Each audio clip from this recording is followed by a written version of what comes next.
कहानी काहे का स्टाइल।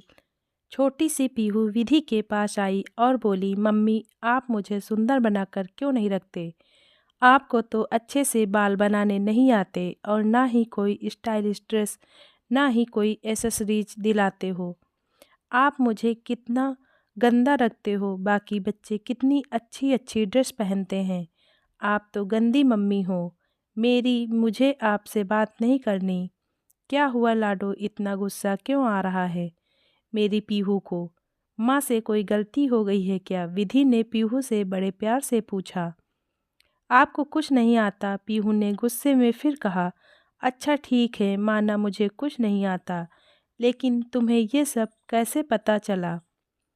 पीहू बोली, दादी कह रही थी तुम्हारी माँ को तो कुछ आता ही नहीं, ना तो तुम्हें ढंग से तैयार करती है, ना ही कोई स्टाइलिश बाल बनाती है, ना ही कोई ढंग की सब्जी बनानी आती है, ना ही प्रेस करनी आती है, ना ही कोई काम करना आता है। तुम्हारी माँ तो बस रोज़ तुम्हें एक यही फ्रॉक पहना देती है और बस रोज़ एक ही पोनीटेल बना देती है, और खाना तो बिल्कुल बनाना नहीं आता, रोज़ आलू ही बना देती है। मैं तो बोर हो गई हूँ आलू खा खा कर, कुछ तो नया बनाना सीख ले। अच्छा तो यह बात है, दादी ने कहा है आपसे यह सब? हाँ माँ, दादी बोल रही थी कि अपनी माँ को मत बताना, लेकिन मैंने तो आपसे कह दिया, अब दादी मुझे बहुत गुस्सा करेगी। पीहू ने रोते हुए कहा। पीहू, तुम्हें दादी कुछ नहीं कहेंगी, मैं दादी से नहीं कहूँगी कि पीहू ने मुझे सब बता दिया। तुम जाओ बाहर जाकर अपनी दोस्त प्रिया के साथ खेलो, बाय बेटा। फिर विधि सोचने लगी कि माँ जी को मेरी बात बुरी लगी है तो वो सीधे मुझसे भी बोल सकती थी। पीहू को कहने से उन्हें क्या मिलेगा? किस तरह से स्टाइलिश बनाऊँ अपनी इस बच्ची को? धीरे धीरे अपने आप सीख जाएगी।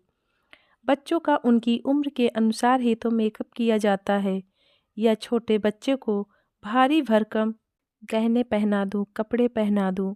आज के समय में बच्चों को स्टाइल में रखना है तो माँ को भी स्टाइलिश बनना पड़ेगा। लोग दिखावा करना आजकल फैशन बन गया है, और इन सब के बीच मेरे और माँ जी के आपसी रिश्तों में ही कड़वाहट आ जाएगी।